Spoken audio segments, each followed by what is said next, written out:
पर महंगाई बढ़ी है, जीएसटी लगी है। इसी को लेकर समाजवादी पार्टी के कार्यालय में पहली बार खाने पीने के सामान पे भी जीएसटी लगी। इस चीज को लेकर महंगाई का अनोखा विरोध प्रदर्शन समाजवादी पार्टी के कार्यकर्ता लगातार कर रहे हैं।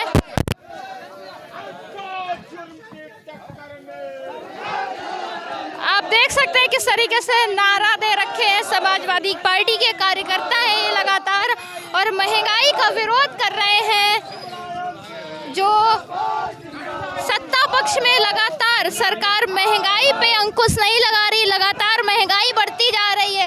इसी को लेकर समाजवादी पार्टी के कार्यकर्ता महंगाई के हाय हाय के नारे लगा रहे हैं। आप देख सकते हैं एक तरफ पेट्रोल डीजल के दाम बढ़े, दूसरी तरफ खाने पीने के सामान पर भी हद से ज्यादा दाम बढ़ चुके हैं।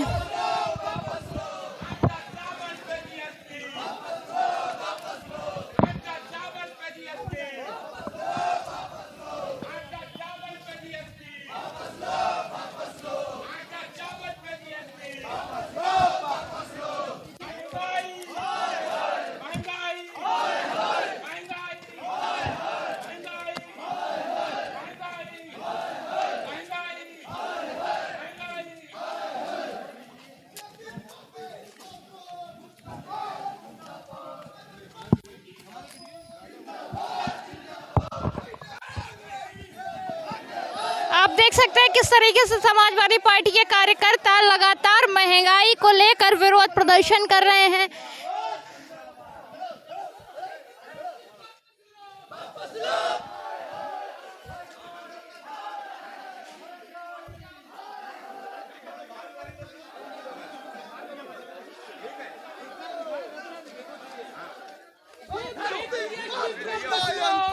ये देखिए किस तरीके से बोलेरो को लेकर आप बैलगाड़ी क्यों बना ली है? महंगाई इतनी है, गाड़ियां तो ले रखी हैं, लेकिन डीजल और पेट्रोल डलाने के पास हमारे पास पैसे नहीं।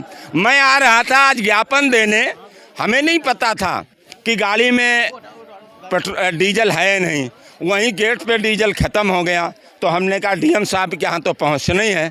तो हमारे साथियों ने रस्सा मंगाया और एक यहीं पाइप मिल गया तो कहा चलो डीएम साहब के यहाँ ऐसे ही चलते हैं। ये दशा हो गई है, लोग किफ़ायत करने लगे हैं। कहीं नाते रिश्तेदारी जाते हैं, अक्सर हमें मोटरसाइकिल खींचते लोग मिल जाते हैं, 100 रुपये डलाते हैं पेट्रोल। और क्योंकि जब जेब में पैसा नहीं होता है तो आदमी कंजूसी करता है, इतने में ही काम चल जाए। लेकिन गाड़ियाँ हैं, जितना पेट्रोल खाती हैं, जितना डीजल खाती हैं, वो खाएंगी। लेकिन सरकार कहती है समय के साथ साथ महंगाई तो बढ़ेगी बढ़ेगी।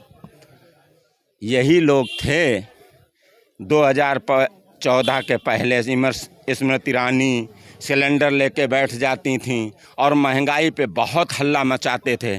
2014 के पहले 410 रुपए का सिलेंडर है और आज 1080 का। कितनी दुगनी 2.5 गुनी महंगाई हो गई है। शर्म आनी चाहिए। ये सरकार वादा करके आई थी महंगाई कम करेंगे, बेरोजगारी कम करेंगे, क्या किया? धर्म के नाम पर जब भी कोई आंदोलन होता है तो ये धर्म के नाम पर उसे घुमाने का काम करते हैं, नौजवानों किसानों का ध्यान भटकाने का काम करते हैं। राष्ट्र बन रहा है ना, सरकार तो हिंदू राष्ट्र बनाना चाह रही है ना। अरे भाई, हमें समझ में नहीं आता। पिछली बार हमने देखा था देश का राष्ट्रपति मुस्लिम था और प्रधानमंत्री सिख था और मुख्यमंत्री हिंदू था, देश खतरे में नहीं था। लेकिन आज प्रधानमंत्री हिंदू है, राष्ट्रपति हिंदू है और मुख्यमंत्री हिंदू है और कहते हिंदू खतरे में है। अरे भाई, कैसे खतरे में है? तो इनका ध्यान भटकाना, अटकाना, लटकाना इनका काम है। आने वाले समय में इसके परिणाम दिख रहे हैं और दिखेंगे, क्योंकि बेरोजगारी बढ़ रही है। और अगर सरकार ने ध्यान ना दिया तो जो लंका में हालात हुए हैं वो भी हिंदुस्तान में हालात होंगे। इसीलिए हम सब चिंतित हैं, क्योंकि हमें देश बचाना है और लंका जैसे हालात नहीं होने देना है।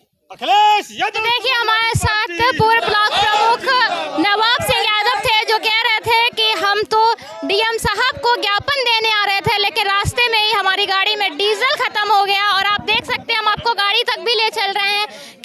से ये बोलेरो गाड़ी को बैलगाड़ी का रूप दिया हुआ है।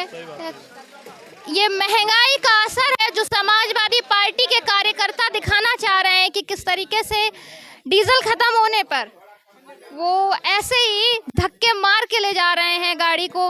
इस तरीके से बोलेरो गाड़ी को एक बैलगाड़ी का रूप दिया गया है, डीजल खत्म हो रहा है। जैसा कि हमने पूर्व ब्लॉक प्रमुख नवाब सिंह यादव से बात की कि आखिर आप बोलेरो को ये बैलगाड़ी का रूप क्यों दिए, ऐसे घसीटते हुए कलेक्ट्रेट तक क्यों ले जा रहे हैं, तो कह रहे हम आ रहे थे ज्ञापन देने, रास्ते में डीजल खत्म हो गया। डीजल की इतनी महंगाई, पेट्रोल डीजल के इतने बढ़ोतरे दाम को देखते हुए हमें ना चाहते हुए भी बोलेरो को बैलगाड़ी का रूप देना पड़ा। आप देख सकते हैं किस तरीके से ये बोलेरो बैलगाड़ी